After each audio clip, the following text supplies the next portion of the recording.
Narration के पिछले classes में हमने रूल नंबर 1 और रूल नंबर 2 देख लिया था, ठीक है ना। और इसमें हमने ये भी देखा था कि कौन सा हेल्पिंग वर्ब किस हेल्पिंग वर्ब में चेंज होता है और कौन सा वर्ड किस वर्ड में चेंज हो जाता है। रूल नंबर 3 आज पढ़ते हैं। रूल नंबर 3 क्या है कि यदि डायरेक्ट स्पीच का रिपोर्टेड स्पीच क्वेश्चन हो, WS क्वेश्चन हो, तो हमें अगर उसे इनडायरेक्ट में बनाना होगा तब हम क्या करेंगे, अगर सैड लिखा हुआ है उसको हटाकर हम आस्क्ड या इंक्वायर्ड लगा देंगे। सैड को हटा के आस्क्ड या इंक्वायर्ड लगा देंगे। इन्वर्टेड कॉमा या कॉमा जो भी रहता है उसके जगह में हम कुछ नहीं लगाएंगे। पिछले वाले रूल में हमने दैट लगाया था, ठीक है, तो हम इन्वर्टेड कॉमा और कॉमा को हटाकर कुछ भी नहीं लगाएंगे उसके जगह पे। व्हाट, व्हेन, वेयर जो भी वर्ड्स आया होगा उसको सेम टू सेम लिखकर जो भी आगे का सेंटेंस होगा उसको हम सिंपल सेंटेंस में बदल देंगे। अभी तो ये क्वेश्चन है, उसे हम किस में बदल देंगे, सिंपल सेंटेंस में बदल देंगे। क्वेश्चन मार्क की जगह में फुल स्टॉप। भाई सिंपल सेंटेंस होगा तो सीधी सी बात है क्वेश्चन मार्क हट जाएगा, तो उसके जगह में हम क्या लगा देंगे, फुल स्टॉप लगा देंगे। और बदलने वाले शब्द बदलेंगे, बाकी सब सेम रहेंगे। भाई पास्ट टेंस का जो रूल हमने पढ़ा था कि यदि वो पास्ट टेंस में हो तो जो भी बदलने वाले शब्द हैं वो सब बदल जाएंगे। चलिए एग्जाम्पल से देखते हैं। एक एग्जाम्पल हमने लिया है जो कि डायरेक्ट स्पीच में है।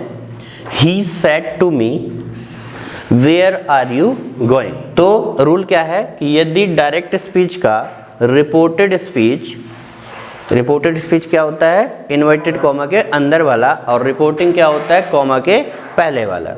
तो यदि डायरेक्ट स्पीच का रिपोर्टेड स्पीच क्वेश्चन हो, मतलब WH क्वेश्चन हो, तो हम उसे इनडायरेक्ट बनाएंगे। तो सैड टू को हटाकर या तो आस्क्ड लगाइए या तो इंक्वायर्ड लगाइए। चलिए बनाते हैं।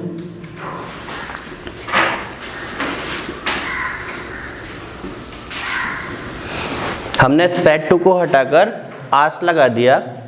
नेक्स्ट पॉइंट क्या है, कॉमा या इन्वर्टेड कॉमा को हटाकर हम उसके जगह में कुछ भी नहीं लगाने वाले, तो हम कुछ नहीं लगाते हैं। व्हाट, व्हेन, वेयर जो भी वर्ड आएगा उसको सेम टू सेम कॉपी करना है। ध्यान रखिएगा इसका जो लेटर्स होंगे वो हमेशा यहाँ स्मॉल में ही रहेगा, चाहे आई बस क्यों ना। मान लीजिए यहाँ पे आई वगैरह होता तब भी हम उसे स्मॉल में ही लिखते, जबकि आई जो है हर जगह कैपिटल में लिखा जाता है। आई हर जगह कहाँ लिखा जाता है, कैपिटल में लिखा जाता है। चाहे इसमें आई ही क्यों ना आ जाए, हमको स्मॉल में ही लिखना है। अभी आने वाला है, देखिए।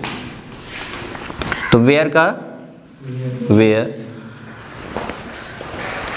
इज एमआर का क्या बनता है, वॉज वर। हमने पढ़ा है इज एमआर का क्या बनता है, वॉज वर। लेकिन अब यहां तक तो हो गया, इधर तक का रूल जो है, जो भी हमने रूल में पढ़ा है वो सारी चीजें क्लियर कर लिया। रूल क्या था, सेट को हटाकर आस्क्ड लगाते हैं, कॉमा इन्वर्टेड कॉमा को हटाकर उसके जगह में कुछ नहीं लगाते, नहीं लगाया। व्हाट, व्हेन, वेयर जो भी वर्ड्स आएंगे उसको सेम टू सेम हमको लिख देना है। अब लिखा है कि जो सेंटेंस लिखा हुआ है उसे आप सिंपल सेंटेंस में बदलो। सेंटेंस हमारे पास क्या है, आर यू गोइंग। ये क्वेश्चन वाला सेंटेंस है, क्योंकि अगर हेल्पिंग वर्ब बाहर आ जाता है तो ये क्वेश्चन हो जाता है। इसे हमें किस में चेंज करना है, सिंपल सेंटेंस में। तो सिंपल सेंटेंस क्या हो जाएगा, ये यू आर गोइंग। अब ये क्वेश्चन मार्क हट जाएगा, फुल स्टॉप आ जाएगा। तो ये क्लियर है। हाँ, अब बदलने वाले शब्द भी बदलेंगे, इसलिए मैंने इसको यहाँ पे लिखा है समझने के लिए। अब ये इसको हमने सिंपल में बदल लिया है। अब ही सेड टू मी, उसने मेरे से कहा, वेयर आर यू गोइंग, आप कहाँ जा रहे हैं। अब मैं आपको आके बताऊंगा कि उसने मेरे से कहा मैं कहाँ जा रहा था। तो अब ये यू क्या बन जाएगा, आई, ठीक है। अब आई, तो वेयर आई,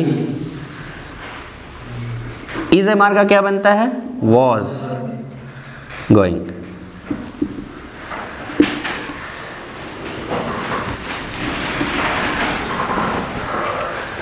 तो हमने जो भी WS वर्ड आया उसे सेम टू सेम कॉपी किया है। यू आर गोइंग बनाया, इसको सिंपल सेंटेंस में बनाएंगे तो क्या बनाएंगे, यू आर गोइंग। यू का आई बनाया था, जैसे उसने मेरे से पूछा ना कि आप कहाँ जा रहे हो, तो अगर मैं आपसे बताऊंगा तो क्या बोलूँगा, सचिन ने मेरे से पूछा मैं कहाँ जा रहा हूँ, तो मेरे से वो आप बोला था, मैं तो अपने लिए मैं ही यूज करूंगा। तो यू का क्या बन गया यहाँ पे, आई।